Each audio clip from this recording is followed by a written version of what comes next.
उत्तर प्रदेश में लगातार बढ़ रही गर्मी और लू के खतरे को देखते हुए योगी सरकार ने बड़ा कदम उठाया है। अब प्रदेश के सभी स्कूलों में बच्चों को हीट वेव और हीट स्ट्रोक से बचाने के लिए विशेष गाइडलाइन लागू की गई है। बेसिक शिक्षा विभाग ने शिक्षकों को निर्देश जारी करते हुए कहा कि बच्चों की सुरक्षा को प्राथमिकता दी जाए और उन्हें गर्मी से बचाव के बारे में जागरूक किया जाए। सरकार की ओर से जारी निर्देशों के अनुसार अब स्कूलों में बच्चों और अभिभावकों को हीट वेव से बचने के उपाय बताए जाएंगे। इसके लिए स्कूल परिसरों में क्या करें और क्या ना करें से जुड़े पोस्टर लगाए जाएंगे। सुबह की प्रार्थना सभा, कक्षाओं और अन्य गतिविधियों के दौरान बच्चों को पर्याप्त मात्रा में पानी पीने, तेज धूप से बचने, हल्के और सूती कपड़े पहनने, मौसमी फलों का सेवन करने के लिए प्रेरित किया जाएगा। साथ ही छात्रों को यह भी सिखाया जाएगा कि यदि किसी साथी की तबीयत अचानक खराब हो जाए तो तुरंत शिक्षक को इसकी जानकारी दें। योगी सरकार ने सभी स्कूलों को अपना अपना स्कूल हीट एक्शन प्लान तैयार करने का भी निर्देश दिया है। प्रत्येक स्कूल में एक हेल्थ नोडल टीचर नियुक्त किया जाएगा जो बच्चों के स्वास्थ्य पर विशेष नजर रखेगा। इसके अलावा स्कूलों में हीट वेव से संबंधित जरूरी संदेश और इमरजेंसी नंबर प्रमुख स्थानों पर प्रदर्शित किए जाएंगे। First aid kit, ORS, digital thermometer और 108 एम्बुलेंस सेवा से तत्काल संपर्क की व्यवस्था सुनिश्चित करने के निर्देश भी दिए गए हैं।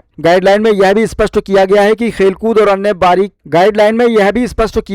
खेलकूद और अन्य बाहरी गतिविधियां सुबह 10 बजे से पहले ही आयोजित की जाएंगी। यदि मौसम विभाग की ओर से ऑरेंज या रेड हीट वेव अलर्ट जारी किया जाता है तो सभी बाहरी शारीरिक गतिविधियां और आउटडोर कार्यक्रमों पर रोक लगा दी जाएगी। स्कूलों को स्वच्छ पेयजल, पर्याप्त पंखे, बेहतर वेंटिलेशन, छायादार स्थान और पौधारोपण जैसी व्यवस्थाएं सुनिश्चित करने के लिए भी कहा गया है। बच्चों को हल्के रंग के सूती कपड़े पहनने, टोपी या छाता इस्तेमाल करने और तरबूज, खरबूजा, खीरा और ककड़ी जैसे पानी से भरपूर फलों का सेवन करने की सलाह दी गई है। वहीं कैफीन युक्त, कार्बोनेटेड और अत्यधिक मीठे पेय पदार्थों से दूरी बनाए रखने को कहा गया है ताकि शरीर में पानी की कमी ना हो। सरकार ने शिक्षकों को यह भी निर्देश दिया है कि यदि किसी छात्र में अत्यधिक पसीना आना, तेज प्यास लगना, चक्कर आना, कमजोरी महसूस होना, उल्टी, भ्रम या बेहोशी जैसे लक्षण दिखाई दें तो उसे तुरंत छायादार स्थान पर ले जाकर प्राथमिक उपचार दिया जाए। जरूरत पड़ने पर तुरंत 108 एम्बुलेंस सेवा या नजदीकी स्वास्थ्य केंद्र से संपर्क किया जाए। इसके साथ ही अस्थमा, हृदय रोग, मधुमेह, मोटापा या अन्य गंभीर बीमारियों से पीड़ित बच्चों की विशेष निगरानी के निर्देश दे दिए गए हैं। अभिभावकों से भी अपील की गई है कि वे बच्चों को स्कूल भेजने से पहले पर्याप्त पानी पिलाएं और यदि बच्चा अस्वस्थ महसूस कर रहा हो तो उसे घर पर ही रखें। स्कूलों को मौसम विभाग के अलर्ट पर लगातार नजर रखने और समय समय पर मॉक ड्रिल आयोजित करने के निर्देश भी दिए गए हैं। कुल मिलाकर उत्तर प्रदेश सरकार का यह कदम बच्चों को भीषण गर्मी और लू के खतरे से सुरक्षित रखने की दिशा में एक महत्वपूर्ण पहल माना जा रहा है। अब देखना होगा कि स्कूल इन निर्देशों को कितनी गंभीरता से लागू करते हैं और इसका लाभ प्रदेश के लाखों छात्रों तक किस तरह पहुंचता है।